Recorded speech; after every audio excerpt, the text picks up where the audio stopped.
Welcome to GS Quick Learning. The topic is monetary policy.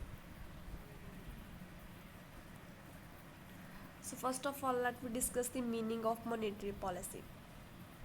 Monetary policy refers to the credit control measure adopted by the central bank of a country.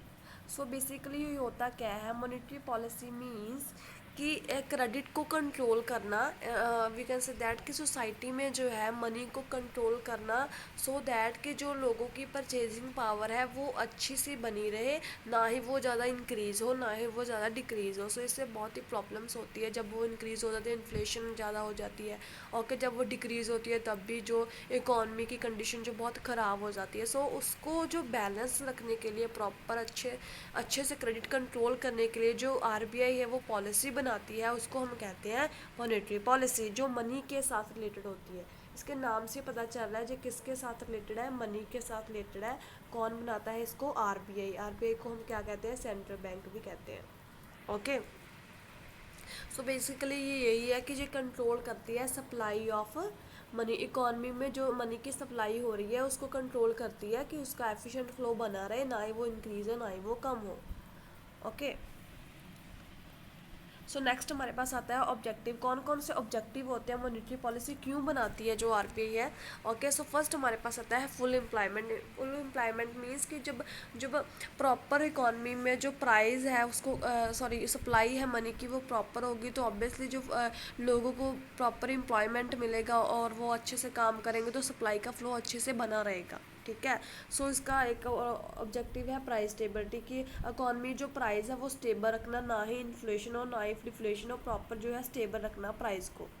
Okay, next है economic growth. Monetary policy है जो money के साथ related है। Money के साथ ही हमारी जो कंट्री की है, जब मनी को हम यूज़ करते हैं, यूटिलाइज करते हैं, तो क्या होता है उसके साथ हमारी प्रोडक्टिविटी इंक्रीज होती है, तो उसके साथ ऑब्वियसली इकोनॉमिक ग्रोथ होगी। सो इसके लिए ये कहते हैं कि जो मॉनेटरी पॉलिसी होती है वो इकोनॉमिक ग्रोथ में भी हेल्प करती है। सो बैलेंस ऑफ पेमेंट में भी अच्छे से हेल्प करती है। बैलेंस ऑफ पेमेंट को प्रॉपर बैलेंस रखती है, ना कि अनबैलेंस करती है। जब इम्पोर्ट एक्सपोर्ट जो इंक्रीज डिक्रीज होते हैं उसको हम उनके डिफरेंस को हम कहते हैं balance of payment. Okay, so next हमारे पास है major of monetary policy on the credit control. So हमारे पास बेसिकली टू मेजर्स होते हैं मॉनेटरी पॉलिसी के। फर्स्ट हमारे पास होता है quantitative and the qualitative. Quantity में जैसे हमारे बैंक रेट आ जाता है CRR, SLR, OMO। Okay, qualitative में हमारा आता है margin requirement, moral association, direct action. तो वन में one I will be discuss here. First हमारे पास आता है क्वांटिटेटिव मेजर और जनरल मेजर। सो इसमें हमारे पास आता है बैंक रेट। अब बैंक रेट क्या होता है?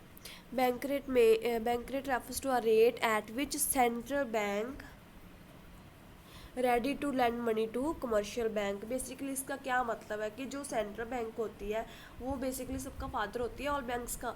तो जब ये सेंट्रल बैंक कुछ ना परसेंटेज जो होती है उसको फिक्स करती है कि जिस इस रेट पर, इस परसेंटेज पर वो जो है ऑल कमर्शियल बैंक्स होती है ना, जो सभी बैंक्स होती हैं उसको हम कमर्शियल बैंक कहते हैं, वो कमर्शियल बैंक को इस रेट पे जो है लोन देती है, तो उसको हम कहते हैं बैंक रेट। जिस रेट पर जो सेंट्रल बैंक होती है वो ऑल कमर्शियल बैंक को कुछ लोन देती है, जिस परसेंटेज इंटरेस्ट पर उसको लोन देती है उसको हम कहते हैं बैंक रेट। या फिर हम ये भी कह सकते हैं कि जिस रेट पर जो कमर्शियल बैंक होती हैं वो लोन लेती हैं किससे? आरबीआई से और सेंट्रल बैंक से, उस परसेंटेज को हम कहते हैं bank rate. Clear? Okay, next हमारे पास आता है कैश रिजर्व रेशो। ओके, तो ये क्या होता है? कैश रिजर्व रेशो क्या होता है? The commercial bank have to keep certain percentage as cash reserve with the central bank.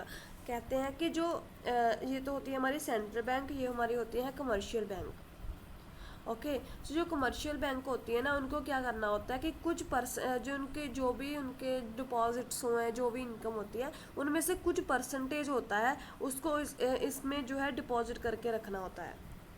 It means कि जो सेंट्रल बैंक है उसने जो है कमर्शियल बैंक में से थोड़ा सा जो परसेंटेज है अपने पास मेंटेन करके रखना है, सो दैट कि कमर्शियल बैंक को कभी भी ज़रूरत पड़े आगे किसी टाइम पर तो उसको जो है वो प्रोवाइड कर सके, उसकी फाइनेंशियली हेल्प कर सके। इसके लिए जो कमर्शियल बैंक की ड्यूटी है कि उसको जो है कुछ परसेंटेज जो है अपने डिपॉजिट्स का वो सेंट्रल बैंक के पास डिपॉजिट करा कर रखना पड़ेगा। उसको हम कहते हैं कैश रिजर्व रेशो, कैश को रिजर्व कर कर रखना सेंट्रल बैंक के पास। ओके, उसको हम कहते हैं कैश रिजर्व रेशो। नेक्स्ट हमारा आता है स्टैट्यूटरी लिक्विडिटी रेशो। ये क्या होता है, जैसे कि मैंने पहले ही बताया कि सीआरआर क्या था कि सेंट्रल बैंक जो कमर्शियल बैंक है उसने क्या कहाँ रखना है पैसा, सेंट्रल बैंक के पास। जब जो कमर्शियल बैंक है उसने अपने पास ही कुछ जो परसेंटेज है वो रखना है, सो दैट कि वो अनसर्टेन टाइम पे कुछ जो अर्जेंट पेमेंट्स होती हैं उसको करनी पड़े, उसके लिए वो पैसा जो है साइड पे रखेगा, उसको हम कहते हैं स्टैट्यूटरी लिक्विडिटी रेशो, SLR। ठीक है, इसमें जो है कमर्शियल बैंक ने सेंट्रल बैंक के पास नहीं रखना, उसने अपने पास ही रखना है, सो दैट जब उसको लोड पड़े, जब उसको ज़रूरत हो तो पैसा वो यूज़ कर सके। क्लियर। सो नेक्स्ट हमारा आता है इसमें लास्ट पॉइंट क्वांटिटेटिव मेजर में OMO means open market operation. ये क्या होता है कि ये open market operation refers to buying and selling of government security in the open market. जब जो ओपन मार्केट जो सेंट्रल बैंक होती है ना वो ओपन मार्केट में, जैसे मार्केट चली हुई है, मार्केट लगी हुई है ओपन मार्केट, उसमें से जब जो क्या करती है गवर्नमेंट सिक्योरिटीज़ होती हैं एक तो, ठीक है, गवर्नमेंट इशू करते हैं उस सिक्योरिटी को जो हम फ्रीली बाइंग एंड सेलिंग करते हैं, उसकी ट्रेडिंग करते हैं, उसको बाय कर लेते हैं, उसको सेल कर देते हैं, उसको हम कहते हैं open market operation. Okay, economy के जैसे इन्फ्लेशन होती है तो उसमें क्या होता है, इकॉनमी के पास पैसा ज़्यादा होता है तो गवर्नमेंट सिक्योरिटी की क्या होगी, बाय होगी कि सेल होगी। फिर गवर्नमेंट सिक्योरिटी को हम जो है, जो पैसा इकॉनमी में ज़्यादा होता है तो गवर्नमेंट सिक्योरिटी को सेल कर दिया जाता है, सो दैट कि लोग उसको परचेज कर ले और पैसा फिर इकॉनमी में कम रह जाए। क्लियर। ओके, सो नेक्स्ट हमारे पास आता है क्वालिटेटिव और सिलेक्टिव मेजर। तो इसमें हमारे पास फर्स्ट आता है चेंज इन मार्जिन रिक्वायरमेंट। इसमें हम क्या कहते हैं कि under this method central bank affect a change in the margin requirement and control lease fund. Basically इसमें क्या कहते हैं, सिंपली कहते हैं कि जब जो बैंक है, ठीक है, उसने किसी को लोन देना है, जब बैंक किसी को लोन देती है, मे बी मान लो सिक्योर्ड लोन देती है, सिक्योर्ड लोन वो होता है जिसमें हम सिक्योरिटी रख कर लोन लेते हैं, ठीक है।